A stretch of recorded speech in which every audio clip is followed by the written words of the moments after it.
Hello and welcome to Code Harvest. In this video we will be creating a function that for our web app that allows users to switch their view mode from light to dark and vice versa, and we will be using HTML, CSS and JavaScript to create this effect.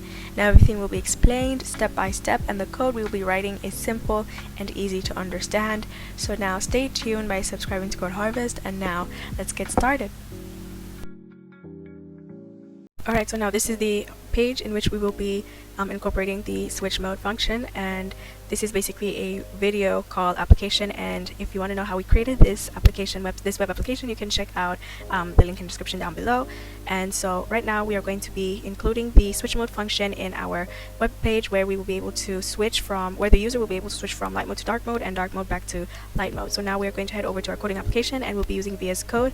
And so we've created two pages. One is the home page, and the other is the basically where the videos are being will be created and will be held. And so the home page is just basically an introduction for the user to let them know what the web page is, what the web application is all about, and it leads them to to a button where it leads them to create a meeting, and which takes them to the other page.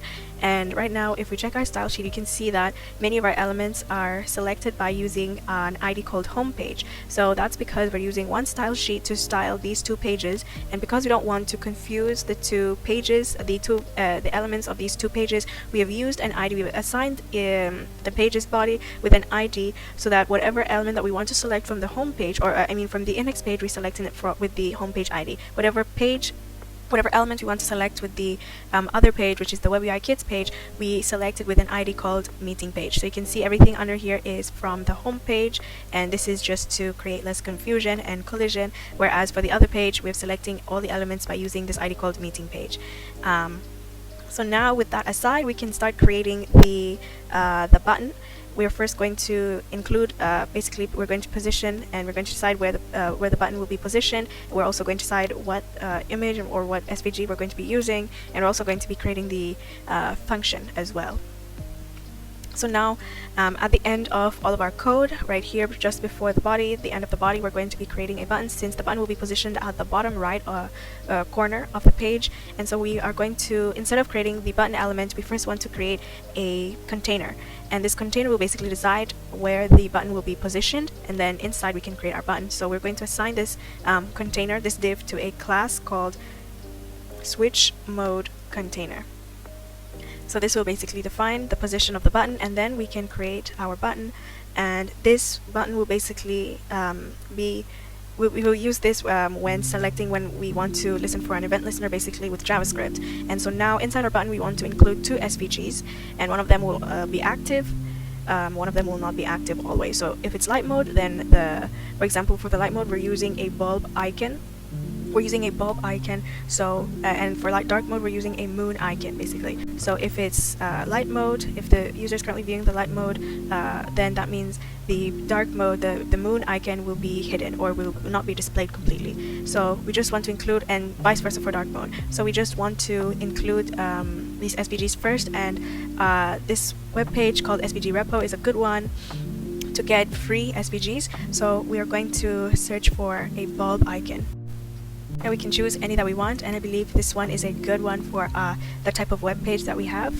And so now we're going to just change the color, because we don't want it to be completely black, but we want it to be kind of the same font color as the text that we've used. So we are going to change it to a different color in RGB sliders. So we're just going to set it to 50/50, so not too dark but just dark enough in which the user might think it's black. However, it's just a lighter version of black. It kind of gives the web page a soft feeling, and we want to maintain that for all the elements. So hence we will also set the same color to the icon as well. So now we're going to paste this in our button, and so now that's our first SVG. Now our next SVG is going to be a moon for our dark mode. So we'll select one that is filled, and once again we will also be changing the color, and we will change it to 50/50 as well.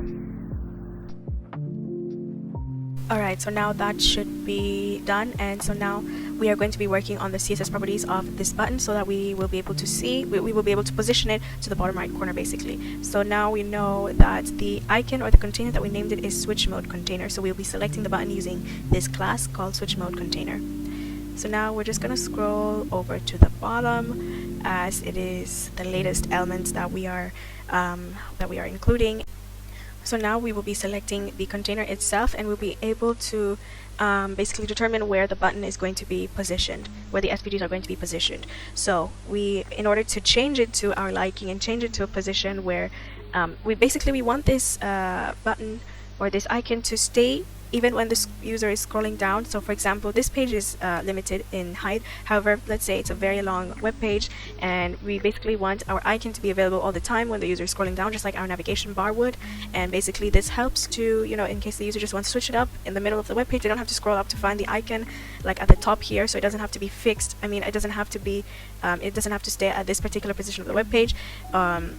And so the user doesn't have to scroll up or all the way up to find the icon. They can just it will just be right available in whatever position of the web page that they are in, basically. So now we are going to include this property called position fixed, which basically takes the element out of the web page out of the document flow. So it is obviously still part of the document. However, it does not follow the order that the document starts in. So obviously the nav element is the first element in the document in the web page. So hence that's why it's on top. And then the image, the text, the reason why they're all positioned is because of the order that we set it in our document, in our HTML document. However, now that we're including an element that is out of the if we include this icon, it should be somewhere at the bottom of all of these elements. But because we're using position fixed, it's basically ignores the document flow, and so by default the button will probably be positioned at the top left corner of the page. So it can be positioned anywhere, and it also stays at that particular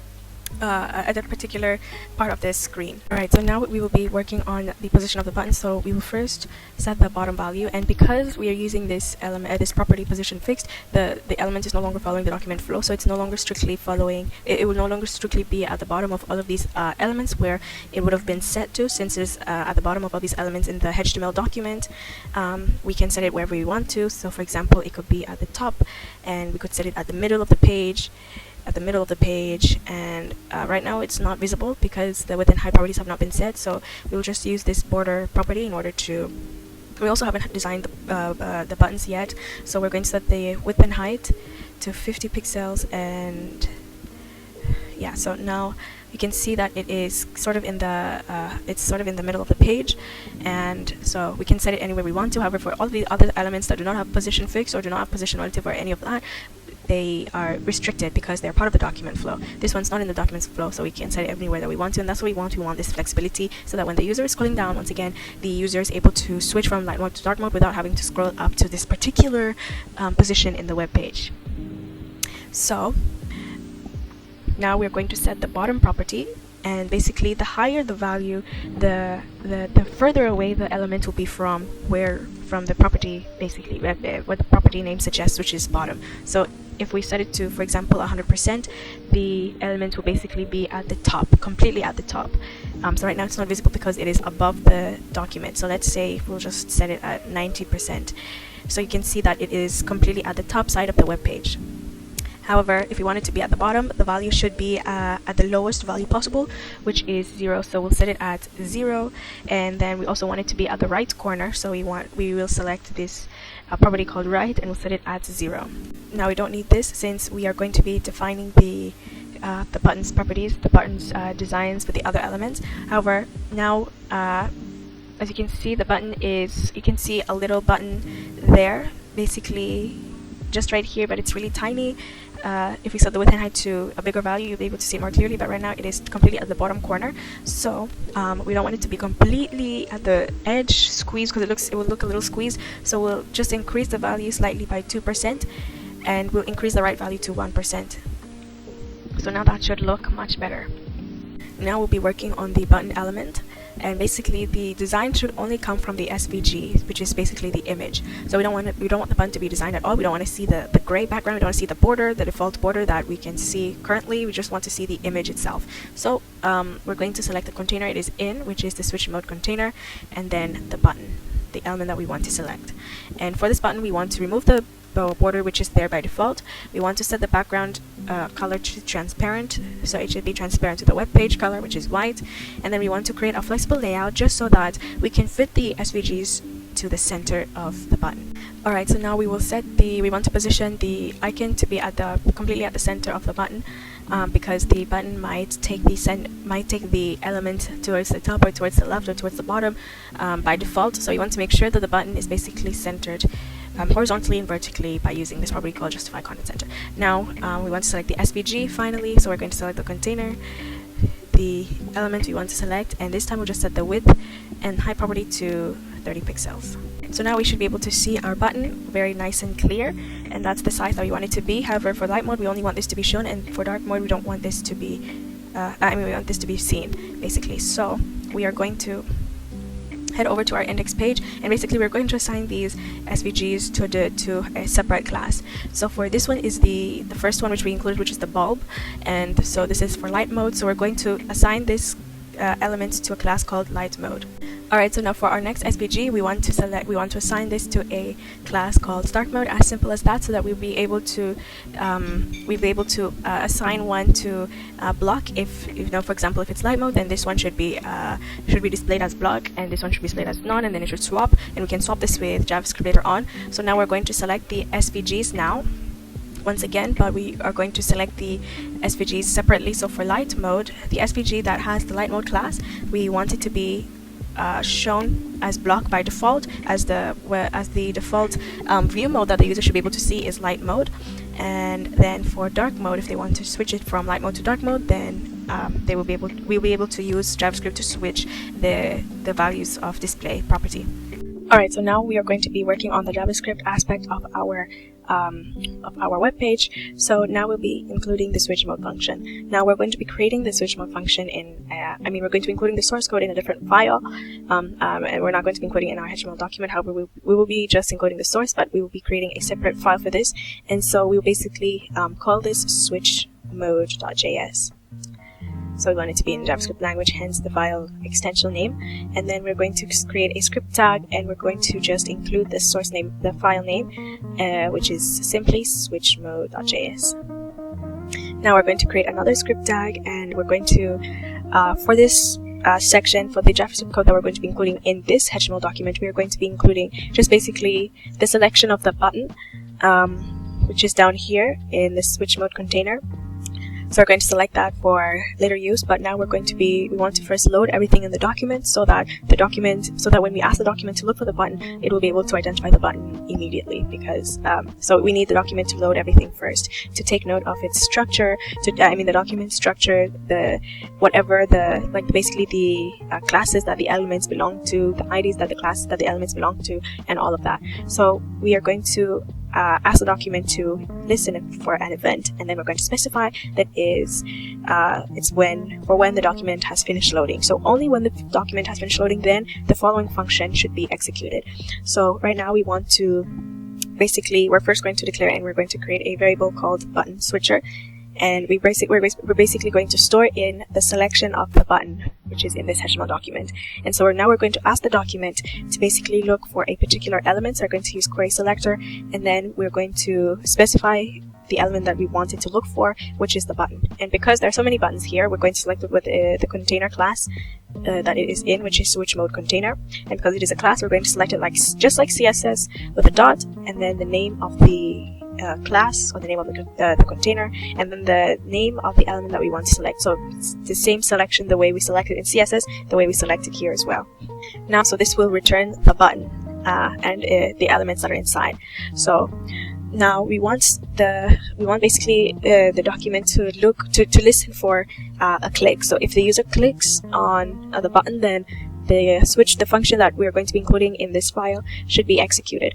So we're going to select the button switcher element, which stores the button element, and we want to add an event listener towards this element, and so we want the document to listen for any button click. So we're going to specify that the event type is basically the click, a click, and then we want it to execute a particular function. And now we're not going to be creating it here, we're rather going to be storing it in the switch mode JavaScript file. So we're going to just include the name of the function, and because we've already included it, and we've included it before this script tag, before this code, it would have already existed, the function would have already existed. We haven't created yet, but once you created it, the function would have already existed, so it would know which function to execute. So we're going to specify that the function name, which we will call switch button in our file, in our switch mode file JavaScript. Alright, so now what we're going to do is we're going to bring these two lines a little closer, since it's the only lines that we're including, so there should be nothing confusing from that. And now from in this file, we're going to be creating the switch button function. So now we're going to declare a function, and then the name of the function, which is switch button. And now in this function, what we're going to do is we're going to select the homepage ID. The reason why we were selecting the homepage ID is because, as I said earlier, we're selecting all of these elements by using this homepage ID. So for example, the body we're selecting with the homepage ID, the nav, all of these elements we're selecting with the homepage ID, just because of the separation to create less confusion, and there's nothing being overwritten between these two pages in terms of the elements, their element styling basically. So now we're going to use this ID in order to basically add a class called dark mode. And so if homepage has this class called dark mode, then certain properties should be included. And so we're going to also work with CSS later on. So for example, we are going to be creating selections where basically for the elements that need to change in dark mode, we're going to add a class called dark mode, and we're going to add the properties that for example, this is a body that the body should have. So for example, the background color should turn from white to black instead. But then we're going to be doing this all a little bit, we're going to be doing this later on after we create this function. So first let's select the homepage element. Now because it is an ID, we've also selected it with a hashtag just like in CSS. And so now we are going to select the SVG icons so that we can create an if statement later on to decide or determine which icons should be displayed and which ones should not be displayed. As well, right now by default, because the default setting, the default view mode is light mode. Right now currently the light icon is set to display block, the other icon is set to display none. So we're going to create an if statement to see what happens if the dark mode class is basically added onto the homepage element. So first let's select the light icon. And so what we want to do is select the SVG that has the light mode class. As when we scroll down, we can see that we have these two SVGs in two different classes, light mode and dark mode. And then for dark mode, we can create another selection where it selects the SVG with the dark mode class instead, which is stored in dark icon. So now what we want to do is we want to create a toggle function, and now instead of creating an if statement and we want to know, well, if current page contains or has dark mode class, then remove it. Instead we can create this in one line only. And so first we're going to select the current page variable, or the current page element, which is homepage. And so what we want to do is we want to check the classes that are in this element, which is the classes which are inside the body tag. So we want to know whether this class, basically, if it does contain the dark mode class, then that means it should be removed. If it doesn't contain the dark mode class, then it should be added. But instead, instead of creating two lines where we're creating if statements and we're creating different lines, multiple lines, we can create this little function in one line where we just include the toggle method, and then inside the name of the class that we wanted to check, whether it's being removed or whether it's being added. Well, because it knows that it is a class, we don't have to include the class identifier, because the only thing we're checking is the classes, so we can just include the class name. And then now we're going to create an if statement for these SVGs to determine which one should have the style display set to none, which one should be set to block. So we're going to create an if statement, and we want to use the element, we want to select the element, and we want to check the class lists, all of the classes in current page. Currently it's empty, but once this toggle function is working, and once, for example, dark mode is added or removed, we want to know whether the class list contains dark mode. And so the first statements that we're going to be including is the true value. So if this is true, then that means the light icon should be set to none, because now we're adding this if statement after it has already been toggled. After, for example, if the dark mode was removed or wasn't there and now it's been added. So after that change, we want to know if it contains dark mode currently. So if it does, then that means the display property should be set to none, and the other icon should be displayed instead. Now there is a less repetitive way of creating this if statement. We can create this if statement in two lines. However, let me show you the rest of the if statement. So if the condition is false, then that means that these two should swap, so you can just copy this and paste this, and we can change the values from block from none to block and block to none. But now this can be a little bit repetitive, and so we're, instead of creating, this is like about 7 lines, 8 lines of code, so we can create this in 2 lines of code only, where the only thing that is being determined, where the only thing we need is the condition, and then the truth value and the false value. So we're going to select this assignment, and so basically the only thing that's changing is the display property. So first, in order to create this if statement, this one line if statement, we're not going to be including the if keywords, however we do need the condition. And so the condition should be in brackets, and so now we want to know, we want to check this condition. And so we're going to be using this question mark character. So it basically checks whether this condition is true, whether it basically tests this condition. And so if this condition is true, then the first value that we should include is the truth value. So when we check here, the truth value for this styling is none. So we're going to set the value to none. And then the next value that we should include is the false value. And in order to separate the truth value and false value, we can add a colon. And then the false value, when we check our if statement, is block. So we can include the block value instead. So basically it will determine which value that this variable will be assigned to, whether none or block, by checking the condition. And then the same thing for dark icon. However, the values are going to change, and so if this condition is true, then that means that dark icon should be shown. But if it's false, if the dark mode is currently not in the homepage element, then it should be set to none. So now we can remove all of these lines, and so now that's all our function should include. Alright, so now the next thing that we're going to do to complete our function is basically to set the design properties for when homepage contains the dark mode class.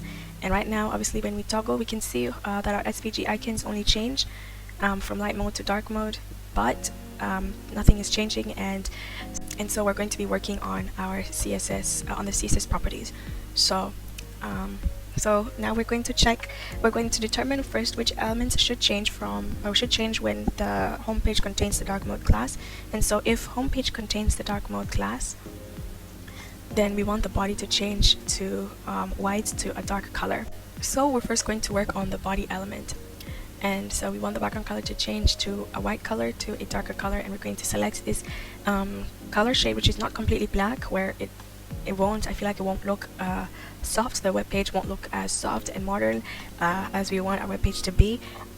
So we're going to just change it to a dark color. So now if we check and if we click on the icon, we can see that when the homepage does contain dark mode class, then the background color changes from light to dark. Alright, the next thing that we want to work on is our nav element, as our nav element is not changing and it should change from a light color to a dark color. So right here we are going to, again, we want to select the nav element when the homepage contains the dark mode class. And when it does, we want the background color to change from white to a dark color, the same color as our background color. But also, the other thing that we want to change, so now you can see how it looks like in dark mode, is the box shadow. As the box shadow, we should either choose to remove it or we should change it to a darker color. And I believe that it is best to change it to a darker color. So we're going to select this property, and we're not going to be changing anything at all. The direction of the shadow and basically the blurriness of the shadow should stay the same. However, we're just changing the color now, and so instead of it being very light, almost white, we want it to be black. And then we want the basically the intensity to increase from 0.15 to 0.3, so double for white mode. So we can see the dark mode now. Now the box shadow is optional if you want to include it. Otherwise, if you want to remove the box shadow, then we can just set it to none and it will be invisible. Alright, so now the next thing that we want to change is the nav elements. So we're going to head over here, and as you can see, it is dark by default. So we want to select the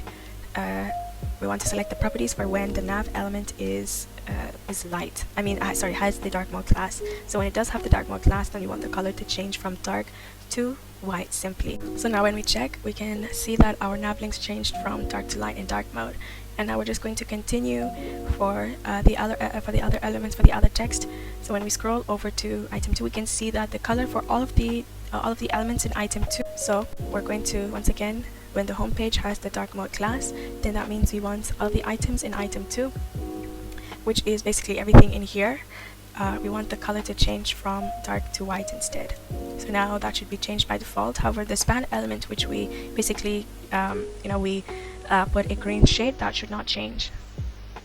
So when we check our page, we can see that it has changed from a dark mode to a light color. And so that's the only elements that we want to work on. So now when we check our dark mode, we can see that everything looks bright. Alright, so now one more thing that we want to change is the color of the moon, and I believe that we did not change the color earlier to a light color, so this should change to a white color instead. So now we're just going to copy that and paste this here. And so what we want to do is include the SVG, and then we are going to have to include the class, and everything should remain. I mean, all the styling that this element should have should remain. So now when we check our page, we can see that when we change from light mode to dark mode, it changes to a moon, to a white moon icon. So now everything is just how we want it to be. Now we have created a function that allows users to transition from dark to light and light to dark mode using HTML, CSS, and JavaScript, using code that's simple and easy to understand. Now if you like this video, give it a thumbs up, comment down below, and share this video with your loved ones, and subscribe to Code Harvest. Thank you for watching. Goodbye.